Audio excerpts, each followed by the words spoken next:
Okay, so what are we going to do? We're going to go down through how these two articles influenced you. Well, basically, I was reading lots of articles. Yeah. And gradually piecing together what made sense to me. Okay. Because I was being told it was genetic. And it just didn't make sense. You left your surgical ambition. You came back to work in your father's clinic. Yes. That's when he had a heart attack. Yes. No, when he had a heart attack and died. Yes. So it was all of a sudden. He was dead. Yes, I was after that, actually, when I started examining his expansion cases. Because some of them had relapsed, so most of them at that. Okay, so just a little bit of context here. Yes. You'd been at East Grinstead, Yes. trying to pursue a surgical career. Right. You'd done your FDS 8 times, wasn't it? Yes. Okay, and at the time you had to pass both your Part 1 and Part 2 at the same time. I failed to do that. Okay, you failed to do that. And after 8 trials. Yes. So, and it was at that moment your father had passed away? Or? No, he died about that time. I was determined to pursue an academic career because I was really interested in research. But without my FDS, I really had no chance. So I went back into general practice. But I then developed this interest mainly because my father had expanded a lot of cases, and I found that most of them had relapsed, but not all of them. When you say they relapsed totally or partially? Well, that was interesting. The orthodontist said they relapsed full stop. And I found out that, in fact, the relapse was either between 1/3 or 2/3 in most cases. And that justifies their saying they relapsed. But I was always surprised that they didn't value the 1/3 expansion that was permanent. Yes, or 2/3 expansion. In many cases, yes. Okay. I was interesting because after our discussion last Wednesday, we went on to a meeting where a local orthodontist gave the lecture. I wonder if there was an element of self-promotion in that. However, he gave a lecture. And when I discussed expansion, he goes, well, 80% relapses. And I said, yes. And I questioned to him, and he cut me off, saying that he's only following the science. Well, 80% isn't that much more than 66%. Yeah. And of course, the people who want to push a point will always quote the most significant research. Or the one that was significant in their mind. Yes. Yeah, that's very true. I mean, we're all guilty of that, okay? And that's why we need a little bit more open discussion within our profession. We're going through, so you came back from East Grinstead. You came to your father's practice in Tunbridge Wells. You start working in his clinic, and you observe these cases, and you've been taught that malocclusion is genetic. Indeed. Okay, and you believe that. I accepted what I was taught. Okay, so you're starting to see your father's cases. They confound what you were taught. In a way, yes. Not all of them. No, because some of them did, some of them didn't. What confounded you the most? Well, the fact that some cases hardly really relapsed at all. Sorry, to refer that some cases had hardly relapsed at all. But what really blew my mind was that a few cases, only 2 or 3, had actually gone on widening after the expansion had stopped. And that meant there had to be another factor. Yes. So that then sparked, because I with a rule you brought us up with, and it was a rule of your father's, apparently, who I never met, and that was that there's a reason for everything. Yeah, indeed. So when you saw some items, and I think what stimulated a lot of people through the history of science, research, and medicine is when something confounds them. Absolutely. So you see something that stands out of the ordinary and confounds, because as I says, as Karl Popper says, it's impossible to prove something. It is only possible to disprove things. And you only need one case, potentially. I mean, clearly there can be caveats, but potentially you only needed one case to disprove something. Yes, And it's not so much a question of disproof. It's a question that there is another factor. If they widen on their own without any expansion, then it's not related to the mechanical expansion. But that could have just been growth. No, I see these were children who had grown. So how old were they? Oh, they were in their teens. So these were when had they had the expansion? Well, I looked up on the cards at the time. As I say, there were only 2 or 3 cases, but he had finished treatment, they had fully grown, and yet their jaw went on widening afterwards. So when had he done the expansion? I don't remember. This was... But he was doing expansion generally quite young, wasn't he? Well, no. He often would expand in the early teens. Okay, when was his optimal time for expanding if he could? Oh, I think he would expand, if possible, before the age of 8. Okay, so, I mean, I remember you telling me Harold Chapman's teaching was that if there was insufficient space, but at the ages of 4 or 5, for a half crown, which was 2 millimeters, between all the upper incisors, so we're talking 4 teeth, that's 3 spaces, that would be 6 millimeters.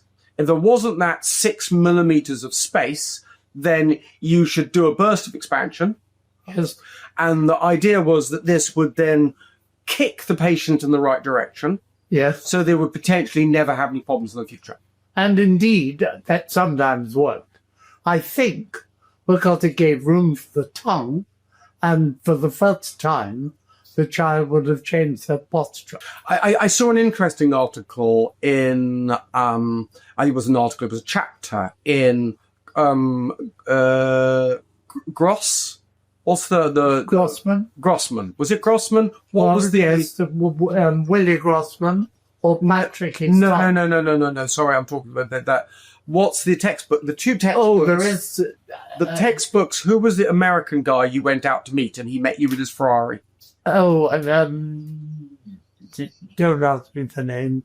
And he wrote the other textbook. There's 2 major textbooks within the US. They're Profit and there's... Graeber. Graeber, not Grossman. Okay, so Tom Graeber. Tom Graeber met you in the Ferrari. Okay, so in Graeber's textbook, clearly it's continued to be updated by his son. I don't get the impression his son is as great a believer in the environment as his father. Oh, most certainly not. Anyway, so the textbook continues to be written and updated. A very significant contributor to the textbook is Jim McNamara. Indeed, but they were at the same university. Which one, the son or the father? The McNamara and Tom. Oh, so Tom Graeber, the father. The father. Okay, that's interesting because that's Ann Arbor, is it? Yes. Because Ann Arbor's gone much more genetic. Well, under Jim McNamara, yes. I thought he was very much involved, but I don't think he was Professor Jim McNamara. I thought he was he is much more a private practice. No, he always worked at the hospital. Tom Graeber was actually in a separate hospital, but they worked together. Okay. I don't know exactly the structure. What really interested me about Tom Graeber was he was editor of the journal and had huge impact in that respect. And he changed the name of the journal to include the Journal of Facial as well as Dental Orthodontics. Well, he changed it to the American Journal of Orthodontics and Functional Orthopedics, wasn't it? No, it was... Yes, that's right. You're right. Yes. But he demanded that every person who sent in a case should show photographs of the face as well as of the teeth. So he was thinking very much down your line. Absolutely. So how did you meet Tom Graeber? I met him through the university, basically because, and this is interesting, I think he could see that I was thinking in the same way as he was himself. Yeah. Because he did definitely help me. But he, of course, in the position he was in, could not express any viewpoint.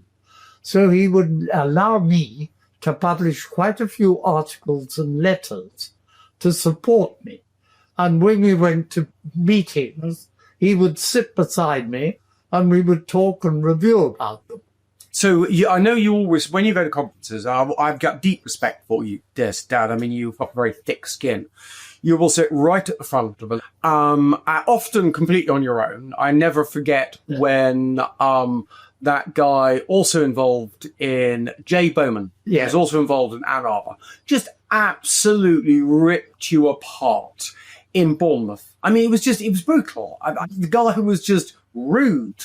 Yes. And he didn't have any substance behind what he was saying. It was just being rude. And he even went to show the picture of this building, as if the inference being that you were making lots of money and ripping people off. I mean, that was, in my mind, sorry, Jay, that's my inference, he was suggesting that somehow you were ripping patients off. Yes, I'm sure he thought I was. I'm sure he thought you were. I mean, I don't think he was aware of it. It did the exact polar opposite is true.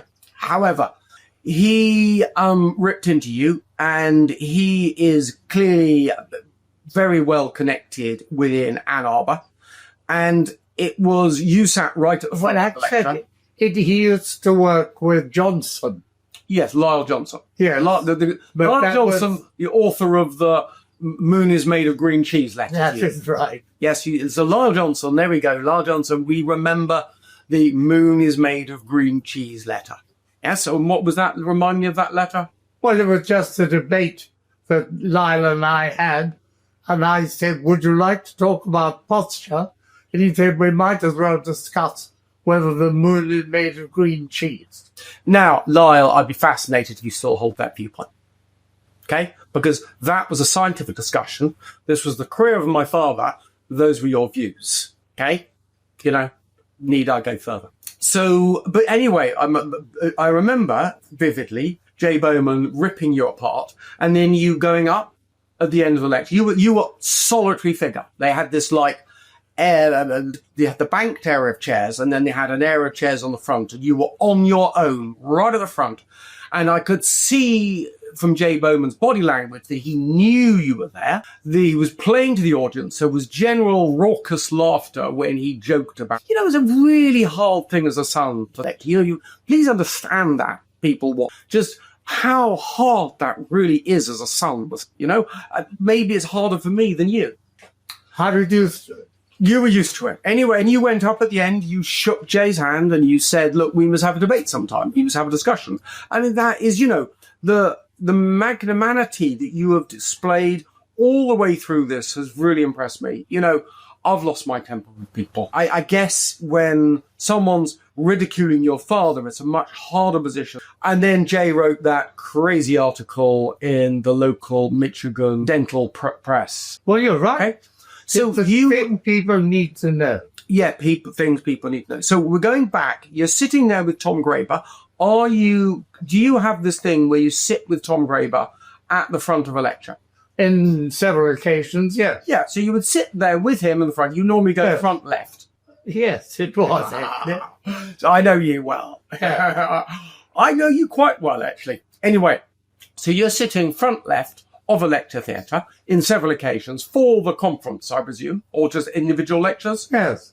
For several lectures. I mean, Tom and I both thought very similarly, and we used to chat with each other. So, and Tom was trying to push the profession in the direction of a much more environmentally challenging. Well, so he was certainly interested in the alternative to genetics, and he was particularly interested in facial changes, and as was I. Yes. So, and what's happened? So, the American Journal of Orthodontics and functional orthopedics, dentofacial orthopedics. That's right, dentofacial orthopedics. Correct. Yes. So, and they, he added that name. Is it still there, or have they taken that out now? What, Tom? Oh, no, the name is still the same. There are people who are trying to get it changed. Because they want to go back just to the American Journal. Not changed, but they say but malocclusion isn't about faces. Yes, and of course, no longer do I see faces in many of the case studies. Very rarely. Very rarely. And when I do, well, again, this is the point. There's an environmental etiology. Sometimes you'll get a patient that improves their posture. They stand up straighter. They get on with life. It happens a lot. A good, let's say, 30% of the patients naturally improve, 30% stay the same, 30% get worse. And that's just a complete ballpark. Yeah. I think today, with all these phones, so I see a lot of kids now doing this, yeah? And so I have a feeling that as they get phones, body posture probably deteriorates. Probably, yes. And it was interesting talking to Rosie, my sister, a younger sister, your third child. And she talks about in physiotherapy, there is generally considered that around the time of puberty, there's an improvement in body posture. I think it's a question of self-image. Children, for the first time, want to look better. They become self-aware. Yeah. And I think often they will stand up straight and shut their mouth. Yes. Because they realize that they're interacting with people. They realize how important that is. And they make an effort to improve themselves. I can remember the day when I made the same decision. I remember just where I was. I decided that I looked better with my mouth shut. And I made the resolution to keep it shut in future. I remember a patient. I remember exactly who he was. If he's watching, he went down to live in Lewis after our treatment. We've been trying to treat him for years and years and years. And the problem in orthotropics, it's a bipartite agreement. 50% of the work I do, 50% of the work the patient does. So if the patient doesn't change, it's really difficult to get a result. And that's the real problem. That's the intrinsic problem with the treatment, the bioblock orthotropics, I should say. Orthotropics is a concept, bioblock orthotropics is a system. I've been treating this young boy, we've been doing it for years. Yeah. And we got to the point where he had to make some significant change and he wasn't doing it. So what I was doing was, one day he comes in and he's now 13 years old, maybe 14. And he looks at me and he says, Dr. Mew, if I wear this brace all the time, will that make my face look better? And I said to him, well, that's the whole idea of this treatment. I'm trying to make you healthier. That has a side effect of making you look better. And that's the whole process. That's what we've been explaining to you for years. And he went, oh, right. And after that, he was a changed patient. Absolute change. But by then, he's 13, 14 years old. And it's really hard to get results at that age. I mean, it's not impossible. I've had a few really motivated patients. And it's amazing what they can achieve when they're really motivated. Even adults. You look, someone who's in their 80s can have a stroke of only the surface muscles. Just the surface muscles of facial expression. And you can see their whole face drop down. Mm. So it's possible to change at any age. It's clearly possible to change at any age. The point is, it's a relationship between effort and change. Yeah. Yeah. The older you are, the more effort you have to make to change. And the longer. And the longer you need to make that effort for. But it was amazing. I was amazed at how this did change. Anyway, again, we're going off topic, but in a way, Dad, drawing this out. Oh, that's important. Is I want to get, this is really important, how you came to your ideas and your history of the ideas. But when you explained, I remember you saying that Tom Graeber wanted your help in trying to change the narrative. Can you explain that a little bit more? Well, as I say, he was the editor of the American Journal, and therefore he could not, influence people. He couldn't be seen to be influencing people. No, absolutely. He had to be seen to be impartial. Yes, and he found... Although being seen to be impartial doesn't seem to matter these days. But there we go. Well, he could see that my ideas were similar to his, so that he promoted me in a way to help him get his own views across, I think. But he was a very nice man anyway. Yes. So did you ever have any discussions on where the profession should be going? Incidentally, yes. Yes. We shared a lot of views. Yeah. He was older than I was. Yeah. Yeah. And of course, as he's passed away, I think that you being... Now, we discussed, you're 96 or 97 at the moment? I'm 96 at the moment. I'm 97 this year. Okay. All right. Okay. So, when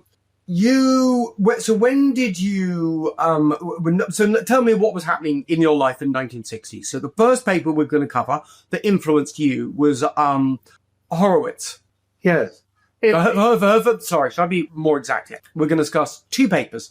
The first of these papers, but both of them are on twins. It's twin research and how this twin research affected you, influenced you. The papers are Horowitz in 1960 and Lobb in 1987. These were two papers. They influenced you. What were you doing in 1960? Well, Horowitz influenced me particularly because that was the time when I was sure that malocclusion was not genetic. And of course, identical twins are the best way of finding out. So let me rephrase that. Comparing monozygotic to dizygotic twins is a really good way of looking at genetics. Yes, even looking at twins generally. Yeah. But there were two things I learned from Horowitz, both I think significant. One is he was studying the whole body. He was not looking at faces. He was not an orthodontist. Okay. He studied the whole body, and he found that there was only one area that changed hugely, and that was the mouth. Okay, so this... And that made me think, why should the mouth change hugely when nothing much else did? Yes, a bit fascinating. He compared 21 dizygotic and 35 monozygotic twins. The paper it's Horowitz, 1960, and it's the cephalometric study of craniofacial variables in adult twins. So adult twins, people are fully grown. Yeah. Okay, so growth's all played out, okay, in these people. That'll be, under this video, that will be a link titled Horowitz. So we'll send you a link to that article, should you wish to see. Now, what he noticed, there was a highly significant variation. So when we're saying, in medicine, we talk about a significant variation as being a 1 in 20. Now, if you're measuring 20 things, there's a chance that you're just going to get a significant variation.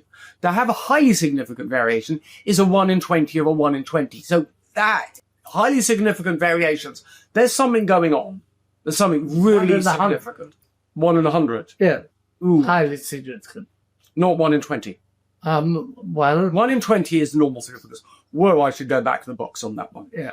Anyway, so, and he noticed there was highly significant variation in the anterior cranial base. Now, describe to the listeners what the anterior cranial base is. Basically, it's a sphenoid bone. So, but it also... It's the brain is folded into 3 different compartments. Yeah. And the frontal one here, that basically is above the craniofacial complex. More of it. Okay? And he's saying there was a highly significant variation in the anterior cranial base. Yeah. Well, again, what do you think that does to the cephalometric variables? Sorry, the cephalometric superimposition points used to monitor growth within orthodontics? Basically, it is the saddle angle.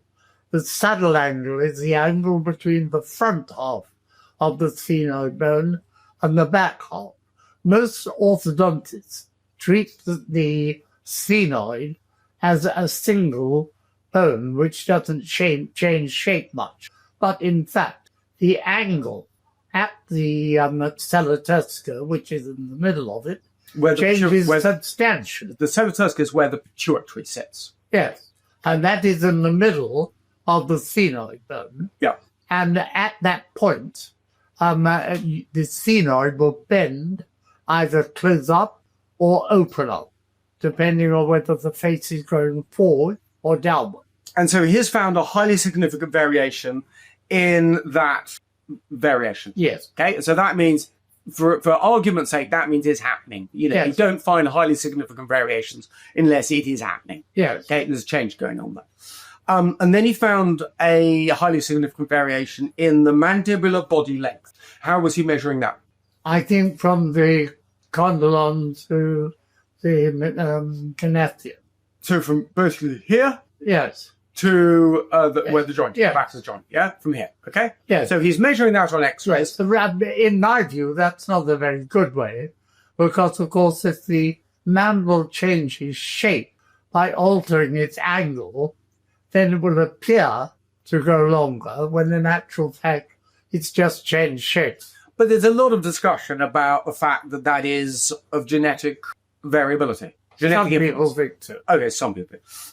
Now, then the one that I think also is fascinating is the total facial height. So he found that there was, again, highly significant variation between the total facial height and the lower facial height. So the total facial height, well, this is, again, a bit of a flaw within orthodontics and dentistry. We talk about the thirds in facial height. We talk about the lower facial height, which is from soft tissue nasation, or it's, no, soft tissue, I'm not Nation sure. here. So this point here. What was this point? I can't remember the name of it. I don't use it. No. Well, this became really, really pivotal in my court case. Yeah, so it's worth talking about. So anyway, we talk about the lower facial height is here. Yes. Okay. And that's fairly standard and easy to measure. Then the middle facial height is from soft tissue nasation to the basically anterior nasal spine. And then the upper facial third is from the soft tissue nasation up to, well, somewhere in the hairline. Could be, yes. I used 0.50 millimeters about. Well, great, but then that's a Yes, that's just me. That's a what we call a manufactured point. I always think in dentistry we talk about the upper facial third, which is nonsense because that's going up to the hairline. Anyway, so he was saying that we'll take the total facial height as from soft tissue nasation to what's it going to be? Gnathium. Okay, well, no, that would be begonian. Well, if you like, whichever. Yeah. Yeah. So, and the lower facial height would be from the anterior nasal spine, again, to begonian. Yeah. Okay? And he said there was highly significant variations in both of these, dependent on the, when looking at mono and digonogametic twins. Well, yes, but within the group, that was all the main thing was. Well, some were much higher than the other. Right. Yeah. And of course, the big thing in my court case came out between deciding whether or not the patient A had was a long face syndrome, and the orthodontic expert for the prosecution was comparing this height here with this height here. Okay, and he made these two comparisons, and he was saying because it wasn't, I can't remember, it was 60 something, I think, percent. Because this lower wasn't 60%, then she didn't have a long face syndrome. And I mean, the clear philosophy behind that was that this middle facial third was genetic. Which you probably believe. And I'm sitting there in the courtroom thinking, I'm seeing my life being analysed, my life travelling before my eyes with this, what I thought was a stupid debate about the percentage difference between these two areas here. And I'm just thinking, there's so much of the foundation stones that I don't agree with. Where do you start to pull apart the science? How can I be judged in an environment where so much of the base foundation stones I question? Sorry, I go off on one there myself. Well, I agree with you, but basically, they don't believe that these things are influenced by the environment very much, slightly. Well, what it is that the penetration of the genetic argument is so deep within the orthodontic literature and thinking that it's almost impossible to draw it out. Yes, that is why I felt that Horowitz's research was so important. Yeah. He said for sure it's not genetic. I mean, one of the arguments I made in my statement that I gave before this trial was unless there is a general acknowledgement of the environmental, a significant environment. I think I said the argument was over predominant or significant influence of the environment. That was one of the big arguments. And I can't remember whether I used predominant or significant, but I'm basically saying that unless there is a significant, a general acknowledgement that there is a significant environmental influence, then I'm not going to be seen in context. Everything I'm saying will not be seen in context. And one of your basic rights, I believe, in any trial is to be seen in context. Well, yes. It was a farce anyway, Yeah, you're not allowed to say that, Dan. Well, you can, actually. You can say what you like. They struck you off a while ago. So there we go. Both of I'm appealing. You did appeal, but you said, anyway, that didn't go very far. I didn't appeal because... Well, you did appeal. You went to the appeal, but... No, I never did. Because it was my own barrister who dropped me in the cart, and I couldn't appeal against him. Well, yeah, they think they were doing you a favour. Okay, so anyway, we're doing a good general discussion. We're moving on to Lobb, okay? So Lobb is another study. It's not... So this is 1987, so this is 27 years later. Yeah. Okay, so you pick this up, and you're saying his study, Lobb 1987, it will be Lobb in the links below. And he says, craniofacial morphology and occlusal variations in mono and dizygotic twins, and he's got 30 pairs in each, okay? And I'll probably bring up, He was only studying the face. Yeah. Whereas Horowitz was studying the whole body. And so one of the real take-homes from Horowitz was that there was far more variation in the craniofacial structure and the head than anywhere else in the body. Yes, that is very important. And I put that down to the fact that it was essential for the human animal, or all mammals actually, to be able to chew with their teeth. And every tooth must be in exactly the right position, but the genes were not able to control that very fine detail. So they allowed a great deal of environmental variation. Yes, so that they were programmed to form a shape, yeah. And if they came into any environmental upset, their programming was capable of adapting. Yes, the teeth would move to wherever they needed to be. Okay, so I'm going to read out what you found interesting from your original notes. So these notes would come back all the way back from when you read the article. Okay, so what you said then was the greatest variation in each group was found to be in the spatial arrangement of the component parts of the craniofacial complex rather than within these components. The shape of the mandible and cranial base are more variable than the maxilla or cranium. Differences in the shape of these bones may be directly assigned to the goni angle and cranial base flexure. I don't know how to read that, Dad. But you've taken that as a direct quote from the paper. Well, I took it from him basically to show that these things do vary, and they don't vary with any obvious pattern.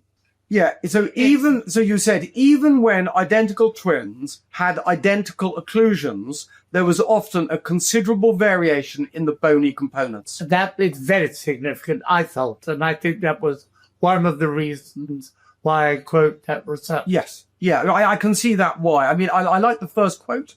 The greatest variation in each group was found to be in the spatial arrangement of the component parts of the craniofacial complex, rather than within these components. So you're saying that each separate bone actually was more or less the right shape. Yes. It was the arrangement of the different bones. Yes, they shuffle around in order to be able to get the teeth in the right place. Yes.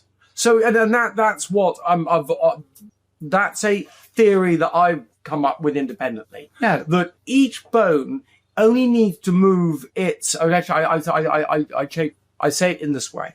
I say that were you to disarticulate a skull, and so break each bone into its separate parts, and compare one skull to another skull, I think you would find the mass of each bone to be similar. The mass of bones. So you're comparing this to a skull of, the same size, the same sex.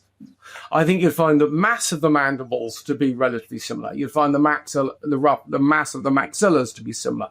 The mass of the zygomatic bones to be similar. Then if you looked at the shape of the bones, you would see the shape of the bones would be a little bit different, but it would still be relatively similar. Then if you were look to the relative position of each bone, you would see a little bit more variation. Now, then when you add them up, because to go from the maxilla here, I've got a penny on my right maxilla, to go to the mandible, or this area in the mandible here, you've got to go from the maxilla, you can go then through to, it touches, you go to the palatal bone, the zygomatic bone, the temporal bone, then the mandible, or there's many different routes you can go. Oh. But, you're going through 3, 4, 5 different bones on your journey between the top jaw and the bottom jaw. Absolutely. And if you're a crocodile that's got a meter-long snout, it's really hard to make certain that these things all line up perfectly. You're right. And so you've got this amount of variation, and you've got not only variation within the shape of bones, but you've got the variation between the bones. So, and what he's saying here is the greatest variation each group was found to be the spatial arrangement of the component parts rather than within these component parts. So the bones were roughly the right shape and size. Because they've got to function. Right. And this kind of fits in with what we were saying previously about Bjork. And we were looking at Isaacson, who said the bones would reshape themselves so they didn't look like they'd moved. Right.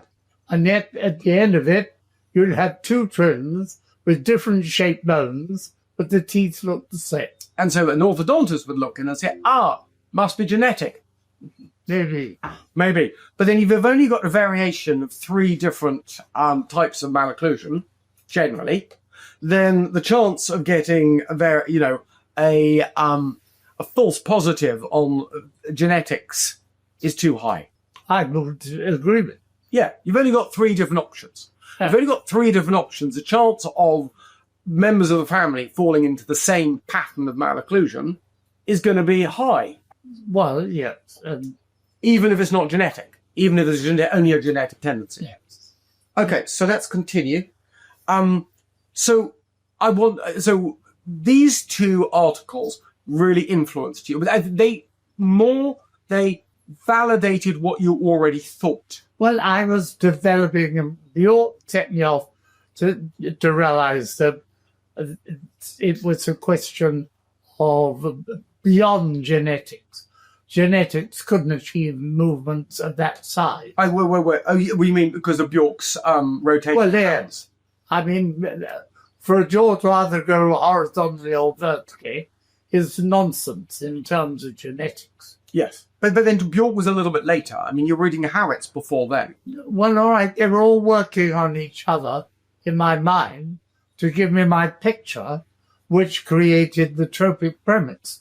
Yeah. When did you publish the tropic premise? 81. When did you first try to publish the tropic premise? Well, yes, at the beginning of the 70s. So it took you almost 10 years to get that paper published. Actually, over 10 years. Yeah. And of course, the criticism I constantly get from people is, why don't you just publish more? Well, it takes over a decade to get something published. Well, you can't publish, really, ideas change and environmental change within journals that believe that the change is genetic. And if all the top journals believe it's genetic, yes. What do you do? Well, you'll have to go elsewhere. It's changing now. About yes, 50 years later. I don't see much change in treatment. There might be change in people's attitudes. The journals are changing. Nowadays, you've got these journals which will publish hypotheses. Oh, yeah. Well, yeah, this is... Yeah, there's a very different... We're in a very different world. Now, I wanted to bring up, because clearly this is an area... I've, in a way, followed your path. And I know that you tried to get debate on the etiology of malocclusion. Well, more than that, in 1972, which was a long, long time Yeah. ago, I wrote to every single university and orthodontic school in the United Kingdom. And I said, look, we can't decide what works best by testing mechanics. The best way is simply to treat a series of 20 cases and see which group works out best. Because they were saying some cases grow well, some don't. I'm saying if you just take a group of 20 cases, that will eliminate that as a So possibility. this basically was a prospective consecutive Absolutely. 20 cases. If you look at orthodontic studies, almost all of them are retrospective. It's too many. And they admit this as a issue, as a failure. I mean, within their paradigm, and this is but please orthodontists understand, within your paradigm, within the walls you've created, you're doing really well. You are. And I don't really have criticism about what you're doing within these parameters. My concern is the parameters you've got. It's the fact that you're saying you're only going to look in this area, but that's the only direction. And I'm just recommending, I feel we should venture outside those walls. I want to break those walls down. So, and that's my real objective. Now, I want to highlight to you this article that I really liked. I mean, I think Corrucini is one of my favorite researchers. I'm in contact with Rob Corrucini semi-regularly, and he did this research on 358 monozygotic and dizygotic twin pairs in 4 different samples. So when we're talking numbers, these are pairs, so that is 716 individuals. So that's now he did pull in several different studies to do this. So this is kind of a bit like a meta-analysis, except I think he got hold of the raw data. And he is an excellent statistician. I mean, he is a statistician. He teaches statistics, and he teaches statistics to the people who teach statistics because he's really well regarded in his, he, like me, is a little bit on spectrum, but he is brilliant and a really clever guy. So he says, I'll read the abstract because I think it's really good. He said, by the way, I'll just give you the dates. That is, where's the date? Oh, okay. Sorry about that. That's in Human Biology. And this is a proper publication.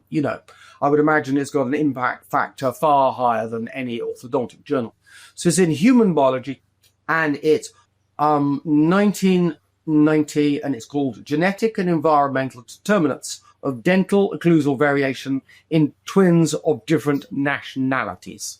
So he's pulled this research together, and that will be the link under Corrucini at the bottom.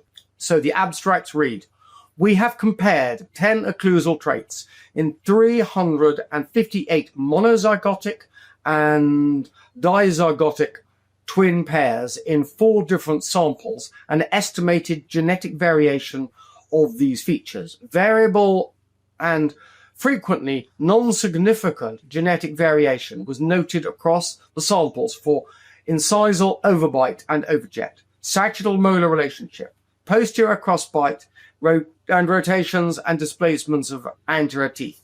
Hereditability estimates, when appropriately calculated, were low in magnitude, 0 to 40%. And that means they don't really happen. Talking to a geneticist I know who was looking at proper genetic diseases, he says you've got to have genetic variation up in the 80% to be really a genetic disease. So that was 0 to 40% and erratic, emphasizing the importance of environmental influences on occlusal variation and the variability of apparent genetic determinants with respect to the environment or population in which they are measured. So, and that was that was a pivotal argument in my case. I also remember looking at the paper of Carels. She does a paper, and I'll put that linked under Carels at the bottom. Yes. She did a paper where she looked in much greater detail. She was a professor at Nijmegen, and in Holland. And in Nijmegen, they had this cohort. So this was a group of people. I think any twin born in Holland they try to, get them engaged in this longitudinal study because it's a small country. They want to have a big clout in research, and they're trying really hard to get that clout. So she's the orthodontist in Nijmegen University. She was, I think, the professor in Nijmegen, and she was looking at these twins, and the amount of variation was, I think it was something like, it's something in the region of 30% of the variation in the vertical or horizontal was due to the environment. And many people have told me, well, that means that genetics are far more important. And this then goes back to the paper, and again, this will be the last paper, this will be Sandra Kahn's paper, Jaws, where they're saying basically there is no genetic variation. I think we want a word from our sponsor, the Mewing app. If we believe there's a significant environmental etiology, which clearly there is, then what affects it? What can you do as an individual to improve your health and, as a side effect, improve your physical structure? Well, we've got the Mewing app. And the Mewing app is based on a lot of good science. I've included the exercises that have been demonstrated to impact sleep apnea, and it's hugely beneficial. As I said, if you're not mewing what you're doing, if you're not speaking what you're doing with your mouth, it's really hard to change. It's really hard to, stand up straight and shut your mouth. That's what we're asking you to do. Eat with your mouth shut. These things aren't easy to do, but they're massively, and we think massively beneficial to you. I've put all my knowledge down. We're going to improve and update the Mewing app. I want to get other people putting their knowledge in there as well. So the Mewing app is sponsoring this. If you want to sponsor our mission, and our overall mission is to get engagement and debate on the cause of the problem with a view to look at prevention, particularly for young children, with simple, easy ideas. For us to work that mission, for us to change the world and get the spotlight of modern medical research focused onto you and your problems, so you're not lost, we need your help. You can either promote me directly by donating. Look at the link underneath that says donate, or you can get the Mewing app, because that will indirectly sponsor this mission, because the Mewing app is sponsoring me to do this. Thank you very much. So you mentioned Corrucini. Yes. And I was impressed with his work. But the paper of his that had most significance to me was the one he did on Indian children. He took a single village where almost everybody... In the Punjab. In the Punjab. I can't remember where. Okay, so that I'll put Corrucini 2 at the bottom as a reference. Okay. Anyway, he took this single group of Indians, all of whom were closely related. So these were people in... Well, I'll give you more... I know this paper well, Dad. So I don't want to contradict you. But he went to an area, and there was the presumption that this area was relatively well related. He didn't do genetic testing. No. But I think you can more or less guarantee that if you go to an area of India and you take a randoms, particularly back then, before people started moving, and he divided them into the high income, the middle income, and the low income groups. Okay, sorry to cut you there, but... Well, basically, as far as I was concerned, he took a group of closely related individuals and found that the people, as you say, who lived in high or low incomes grew entirely differently. And that was what really was the basis of my tropic premise, because I'm saying that it's all very well to discuss whether these changes are occurring. We really need to know why they are occurring. And here we have a simple explanation. Rich people develop much longer faces than poor people. Why? Okay, so what he was looking at, so what he noticed was that the middle and high income groups were relatively similar. It was the low income group that was most different, and it was a lot different. Well, I'm Yes, to me it was simple. Yes, yes. I eliminated the middle group and just compared the upper and lower, and to me that gave me the whole basis for orthotropics. Well, yeah, I mean, it is an environmental change. I mean, and he put it down to a lot of lower quality, harder, less processed foods compared to the upper groups and the middle and upper groups who were having a lot of very basic, easy to chew food. Probably, yes. Yes. A high, low effort, a high return in calorific terms.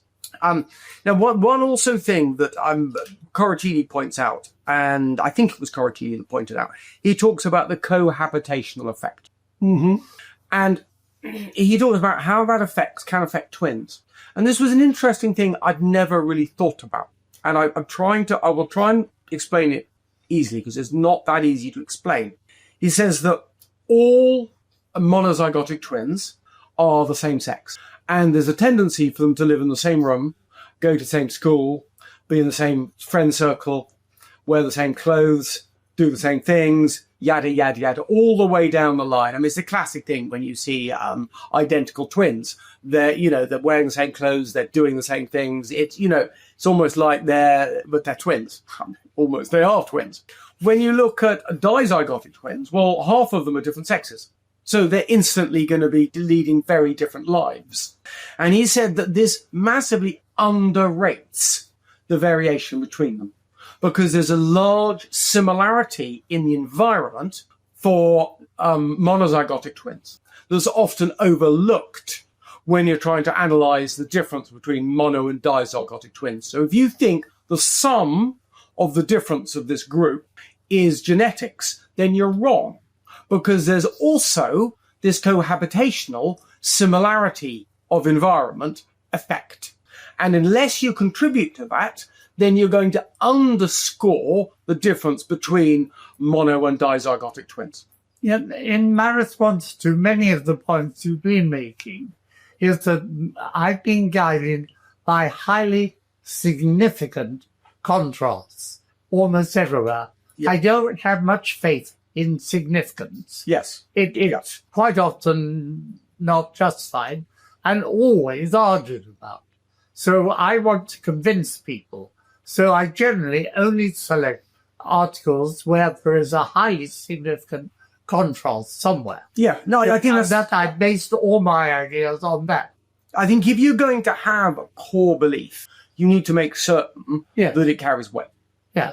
And taking significant variations in any of the orthodontic, particularly results. I mean, I don't want to be disparaging, but the impact factors of orthodontic journals are not high. No, I agree. It was nice to see Corrucini's article there in biology, a non-orthodontic or non-dental journal.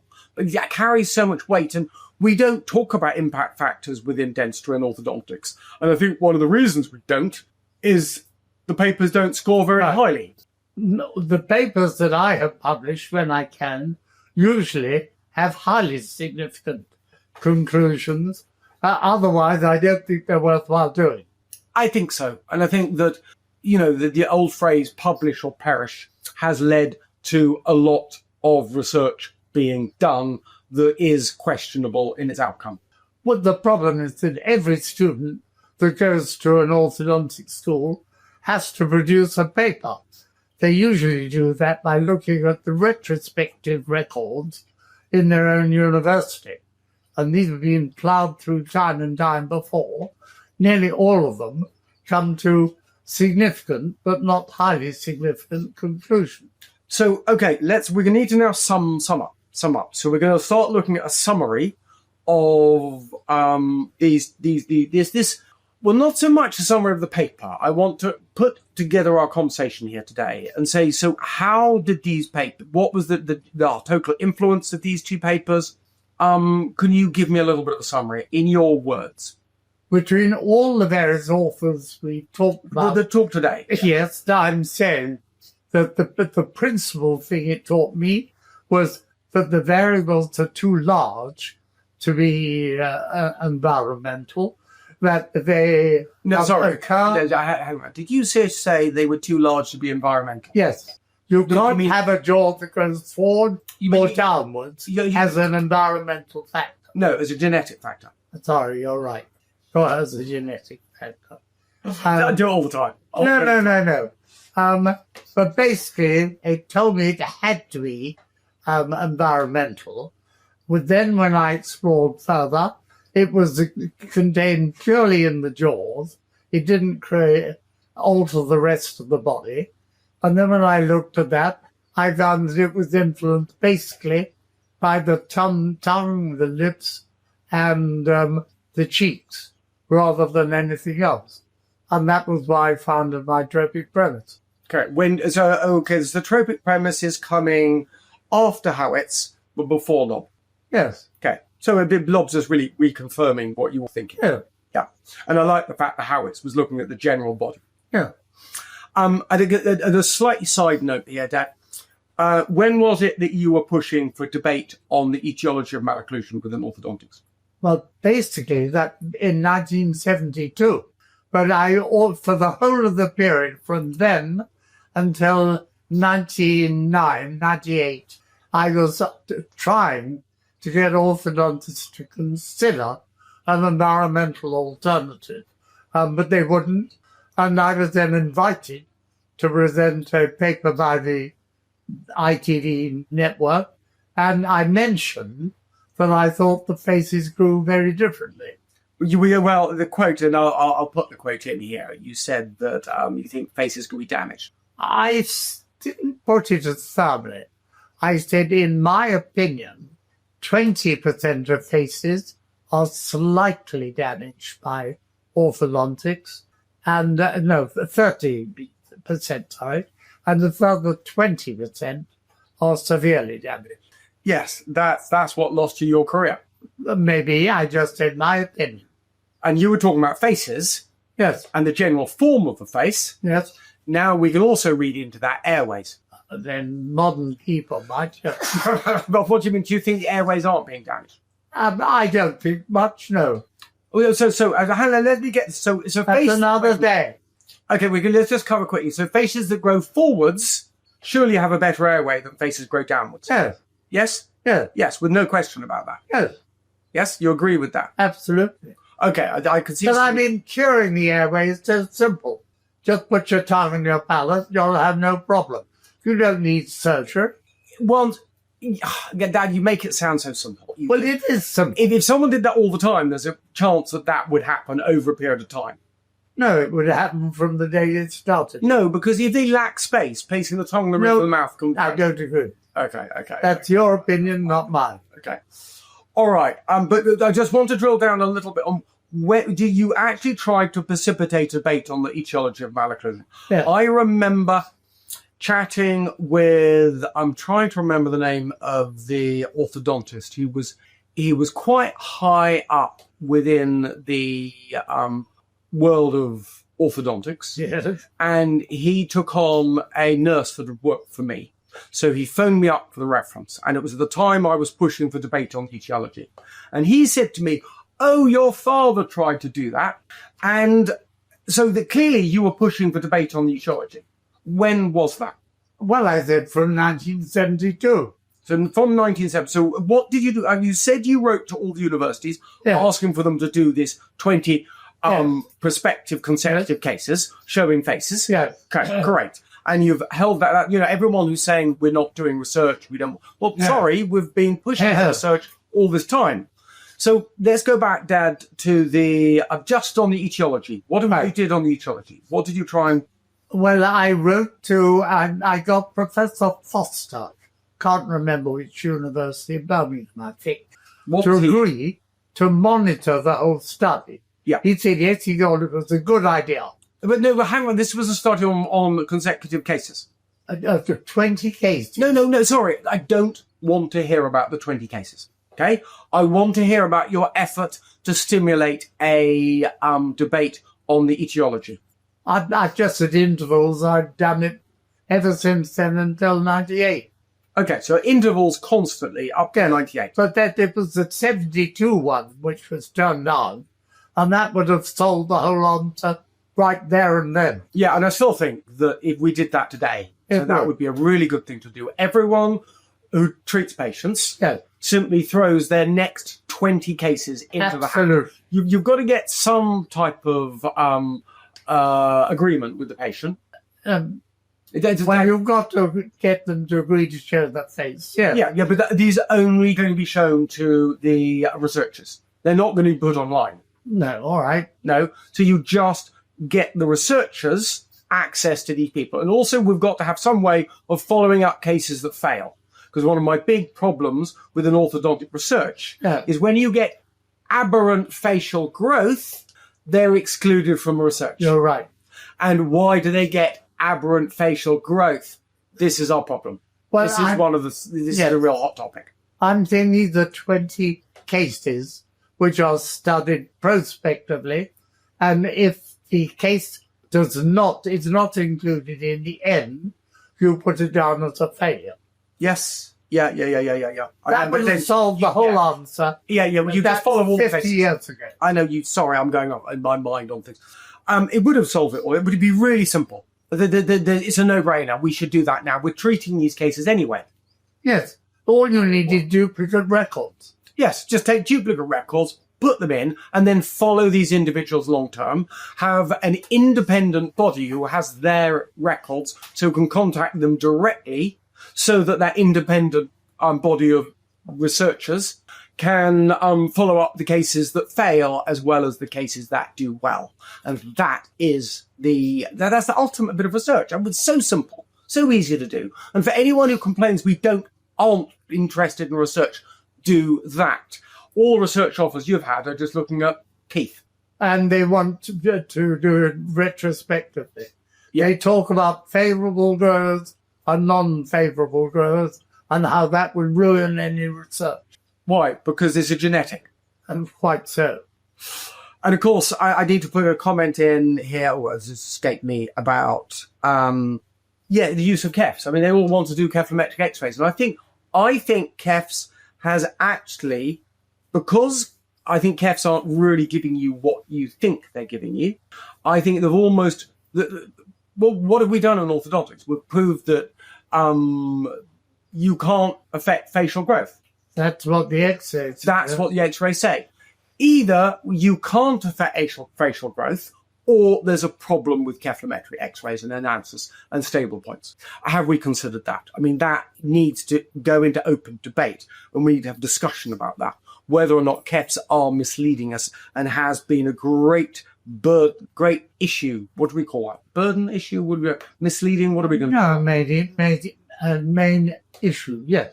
Yeah, there's a confounding. The burden of proof, but the issue is the fact itself. Yeah. So, I think we really need to really look at KEFs. I mean, so when we were trying to assess our court case, we were trying to think where it was likely that we would win and where it was likely that we would lose. We really thought that we put a very good case, and we thought I'd walk away more or less cleared of all charges. But the one area we didn't think that I would be cleared of was with x-rays, because all of the experts, including my expert, thought we should be taking x-rays. And if we demonstrate that x-rays are misleading, then, and I think we could, but clearly I had so many issues it was a whole philosophy or trial here, how, without years of debate. I mean, we had a long time. It was the biggest case ever. How can you really get a grips on the whole thing? It was tough. It was. I don't think the General Dental Council was the appropriate place for my case. Maybe not. I think certainly not. But one thing has changed, and that is the arrival of my gnathiometer, because in future, photographs will give better information about facial growth than X-rays. I'm not totally certain on that. I think we need to go 3D. My main point is there is only one way to measure facial appearance. You cannot do it with a ruler. It can only be measured with the human eye. There is no other way. I don't like that. I don't like that. It doesn't matter whether you like it or not. It is totally true. Only one way to tell what looks beautiful, and that is a human opinion. Well, whether we get algorithms on 3D data or not, right, I think is more likely that algorithms are going to I'm be willing better. to bet you a lot of money that you won't find that so. That Good, I need you'll money. never be able to prove that with against human eye. If a female pig looks at a male pig, then they look and say, "Gosh, what a beautiful shaped face." How do they measure the face? Yes, yeah. Again, I know exactly where you're going. Yeah, And I understand this argument really well. And it's such a double-edged sword, Dad. What you don't realize is how your fixation on beauty upsets people. it is not my fixation. Everybody, you, the dustman, and everybody knows exactly what a beautiful face looks like. I'm saying, can we change you 1 millimeter will spoil it. Can we change the terminology to healthy face? No, not in my view. Every teenager wants to look good. They don't care about I just looking see, out. and you're right. I just see this absolute. It's one of the most hypocritical things within society. Is I see adverts and they'll put pretty girls on it or pretty guys on it, We are human beings, and yet we are programmed to find faces attractive Yeah, why? because we need sex with them. Well, don't tell me it's anything else. What I was trying to draw you to say is because we intrinsically are programmed to be attracted to healthy people. Michael, you may be trying to make this sound an intellectual debate. I'm talking the truth and nothing but the truth. But I think it is true. I wouldn't say it's wrong. We are genetically programmed to be attracted to healthy people. Well, Isn't that true? Isn't that Or, what beauty is? or do we see a sexual face as more healthy? What's the difference?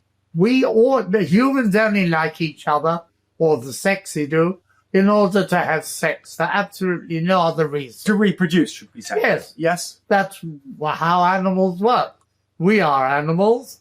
We see another animal of the opposite sex, and if we like the look of it, we will have sex with it. And we pretend that we're above such things, but we are animals and we are not above such things. And Yes. every teenager thinks that their personal appearance matters more than anything else Yeah. in life. Yeah. Their father, their mother, their sister, their brother, their work, anything. Yeah. They would rather be good looking. Yeah, this does come out in research. Yeah, it's And amazing. who doubts it? Yeah, it comes out, teenagers are preoccupied with how they look. I'm saying that's the truth, and nobody wants to believe me because they all think we should be nicer than that. We live in an era where people want to be judged on their ability and personality rather on what is considered they were given. Right, you're Now, I right. understand that clearly because people believe that facial form is a given. Okay, They do, absolutely. You're right. So, it's genetic, and it's you genetic. can't change You can't change it. So it. that You have means to lump it. So that means you can't be judged on something that was gifted or given to you. Now, we're opening up Pandora's box. You know that. I don't care. I'm I- telling what I know to be the truth. One day it will be accepted as the truth. And after I'm long there, I'm sure. But absolutely certainly, the only reason that humans find other humans attractive is in order to have sex with them. The only reason? I think so. What other Well, reason? It's fun. I mean, definitely. I mean, I'm fascinated with the research. I mean, there's research where they get people. I mean, do you remember the experiment where they were electrocuting? So one Yes. researcher stood the other side of research. Now, they did a similar experiment I'm running, and where they got a beautiful girl. No, am I confusing things? But anyway, they've done lots of interesting research on people's performance and people's attitudes when they're beside a pretty girl and how it changes them. Well, it's obvious. As I say, every pig thinks that the pig of the opposite sex looked absolutely not every pig. fabulous. Not every pig. You know, they would choose between the fabulous. They would choose the most beautiful pig every time. Yes. Yeah. Yeah, but then they're also influenced by smells and other things. As we probably are ourselves. Yes. Or we certainly But the appearance is most important. that could be debated. No, not in my view. Yeah, but remember, some animals are more influenced by eyesight. Some animals are... Oh, I see. If you're going to... I was talking about mammals mainly. Okay, well, yeah, there's an interesting argument. But you've got to realise that this very thing, the thing we're discussing now, is it's one of you. We talk about a double-edged sword, and this is the sword that has damaged you so far. This. Well, it's unacceptable to the public at large, but they're wrong, and one day they'll find out. Yes, and it's a really, really. I have to be careful. I mean, it's like being politically correct. Absolutely. I've just written a book which is available on Amazon called "Let's Behave Like Animals." Lucky you've got a drawbridge. Well, maybe, and live in a castle. Yes, and live in a castle, because there will be people with burning torches. You're right, but they're wrong. Yes, and you want me to promote this book? If you can. The link is not for them, not for me. I won't make anything. It sells next to nothing. But the philosophy is right, but it is very politically incorrect. Yes, it's incredibly politically incorrect. Maybe we're living in an era where there is the change in this whole PC thing. I mean, due to the success of Donald Trump and the changes that are going on in the US at the moment, maybe we will see last year as a high watermark for political correctness. Well, perhaps. Certainly, people think that by behaving well, everybody will get on better. But it does not work, because we are, at heart, animals, and animals will always be rivals. Yes, I mean, it's interesting. I sometimes, you hear issues with, like, violence and violent people, and how, this is the one we can talk about. When you insult someone, that's not as bad as when you hit someone. That there's generally that's it, as political correctness. Well, no. I'm just saying that within modern society, insulting someone used to be. Do you remember that phrase? Sticks and stones will break my bones, but little words won't hurt me. Yes. Do you remember that? And it's still used by many. I doubt it. I doubt it these days. These days, it seems that words will hurt you just as much as punches. Well, maybe. But I remember my youth, there was the implicit threat of violence at school every day. Every day at school was the implicit threat of violence. It existed. Now, apparently, that implicit threat of violence no longer exists in school. Well, you're right. And now, in my book, it seems to have gone up where we've got the implicit threat of words seems to have taken over. It was interesting. I mean, I remember there was a film in New Zealand called Once We Were Warriors. It was an interesting film. I think it won some awards. But not long ago, we were all warriors. We were. Well, aren't we still? Well, genetically, we have not evolved. I mean, the whole debate we've got about change of faces and the genetic environmental component, underneath it, we've been bred to be warriors for millions of years. I was talking to one anthropologist who reckoned that 30% of men during a hunter-gatherer period would die violent death, either with hunting or defending your territory from your neighbouring groups. And he reckoned that the vast majority was defending the territory from the neighbouring groups. Men are aggressive, and they need to be. I was also interested when I saw an interview with Jordan Peterson, and they were talking about violence. And he was talking with a woman, and the implicit comment from the woman was that we need to stop everyone being violent. And violence is unnecessary. It's one of those old things that needs to go. We're moving forwards. This is a new world. Violence should be stopped. Political correct. Well, his response was, it's really lucky that Ukraine is finding quite a lot of violent people right now, because they need them. Maybe. And it really sort of, because clearly the issue in Ukraine, the war in Ukraine had just started. And it really brought it home to me how you need violent people at times. Society needs violent people. The human race, evolved over something like 5 billion years. No, it hasn't. No, life hasn't. The planet's only, 4 and a bit billion Well, years. that I'm including in all that period. Okay, we're single-cellular organisms for the vast majority of Yes, you're quite right. But over a long, long, long time, we are, in effect, virtually perfect as we were, say, 20, 30,000 years ago.